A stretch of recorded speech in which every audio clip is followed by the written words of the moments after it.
Hello, students, and welcome to our first Avoiding English Faux Pas series. In this video, I'm going to cover why the statement or the phrase is incorrect, and I'm going to be doing this a few other times, hopefully in other videos, but we're going to focus on this first faux pas, meaning kind of a mistake, unintentional, but an error or a kind of a phrase or saying in English that is not grammatically correct. So the first one we're going to cover in this new series is make sport or make exercise. And I'm going to tell you why we don't say make sport or make exercise. So I'm looking forward to it. We're going to cover some sports, some vocabulary, some grammar, and it's going to be great. So thanks a lot for joining, and let's get started. So what is a faux pas, and why does it matter? A faux pas, and we use the S at the end always, it's actually French in origin. It's not English, but we use it in the English language.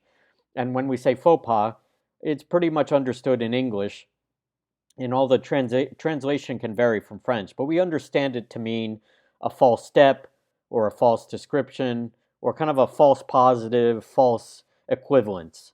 So in the English language, when we make a mistake grammatically or in our vocabulary, we make a verbal faux pas, meaning we can say that we made a mistake, a faux pas, and aim to correct it. It's not intentional. Sometimes mistakes can happen. Errors can be intentional. In this case, they are not intentional. They're not on purpose. And both native English speakers and non-native English learners can make faux pas or false steps, false sayings, false descriptions, false sentences when it comes to the language. The key here is to avoid this faux pas again and again with make sport or make exercise and understand why they are faux pas to begin with. Why they're false steps, false equivalents, or just false verbs in terms of their connection. So let's dive into it a little bit more. Why is make sport or make exercise not correct? Now, we're kind of focusing on make sport, this verb to make. It doesn't go well with sport, and to make does not go well directly with exercise. They shouldn't be together. We can talk about that later, but we can have them separate in the same sentence, but we can't have them right next to each other. It just doesn't work. So think about it this way. When we make something, we're building something, we're making something. Do we think that we made a baseball or made a soccer ball or made a football? Let's go back a little bit. Did we actually make these sport balls? Did we make these things that we play with? No. 99% of the time, it's not our job. We don't make the football, the volleyball, the golf ball, the soccer ball, the tennis ball, the basketball. That's not our job. So, no, of course not. We cannot make a sport. We usually don't make the sport. We don't make the game. We play the sport. We play the game. And we don't make the exercise. We didn't make the exercise or create the exercise. Like I said, create is a better word. Create the exercise because it is something we do physically. We do it. We don't make it, but we do it. It's an action verb. We do. We compete. We create. We do physically or something or other that gets us to perform or compete at a high level. So we don't make a sport. We don't make the game itself. We don't make the ball. We don't make the actual instrument, but we do it physically, where we perform or compete physically when it comes to the sport. So I cannot make a basketball again unless I'm the manufacturer, which is not going to be the case 99% of the time unless it's actually your job. For those of you watching, it's probably not your job to make basketballs. However, I can play basketball because it is a sport. We do play sports. We don't make the sport, but we play the sport. So the verb most often associated here is to play. That'll be our number one change. We do not make exercise either. We're not creating the exercise. We can say, though, like I said, we separate make and exercise. We have to put make. We can make time for exercise. We can make gains in our exercise. We can make progress for exercise in our daily routine. But we can't put them together. We don't say make exercise, but we can say make time for exercise, make gains with our exercise, make goals for our exercise. So we have to put time, goals, achievements in between there. Instead, please again say or write when you're using English here to avoid the faux pas that you like to go exercise or you like to do exercise, as it is often an auxiliary or supporting verb. Exercise is both an action and also a verb itself, but it often goes after go, present tense, do in the present tense, or had, and I wrote it here as being in the past tense, had exercised. Let me give you some examples to make this a little bit easier, but I think we're on the right track here on why we don't say make sport or make exercise in terms of why it's not correct. So how do we refer to sport or exercise correctly in English? How do we avoid this faux pas or this false step? Well, let's start with to play.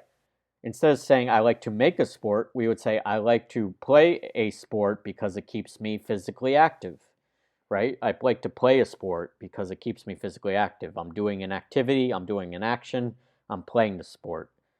You could also say, for another example, he plays soccer every day in the hopes of playing in the FIFA World Cup. So soccer or football for you, for those of you who refer to it as football, he plays soccer or he plays football every day in the hopes of playing in the FIFA World Cup. So again, plays goes with a sport like soccer. Another verb that we can use is she competes. She doesn't make or makes three sports. She competes in three sports in school because it is her passion. Passion meaning she loves what she does. She's very energetic or enthusiastic about it. Again, we can also say to play with ing here. I like playing volleyball because I'm the best player on the team. So we don't say I like making volleyballs or I like making volleyball. No, we say I like playing volleyball because I'm the best player on the team. So there we go. We instead of saying make, you often want to say play or plays or to play or playing in front of the sport itself. And remember, it could be a sport, two sports, three sports, or just the sport itself. Okay? So keep that in mind with instead of make sport, play sports. Or instead of play sports, play a sport. Going on to exercise, I go exercise. We don't say I make exercise. We say I go exercise each morning because it gives me energy for the rest of the day. So we can say I go exercise. You can say we do exercise together as a family to help stay in shape, physically for the future. And then past tense, as I'd mentioned, you don't say they made exercise. We don't say made or make exercise. We could say they had exercised after work because they didn't have time, present tense, to have time during the lunch break. They had exercised after work because they didn't have time during the lunch break. So we don't say they make exercised or make exercise. We say they had exercise for past tense. So go and do are key for the present tense. You could also say for future, I will go, or I will do exercise. We don't say I will make exercise. We say go, exercise, do exercise, or had exercise. And then lastly, I make time. If you really want to use make and avoid the faux pas, you could say I make time for exercise daily, daily meaning each day. I make time for exercise daily because it is important to my physical health, right? We exercise because it's healthy, and we play sports to stay physically active. So I want to keep this in mind that we don't say make sport or make exercise. That's a faux pas. That's our number one faux pas I want us to stop doing. So instead, to play, to compete when it comes to sports.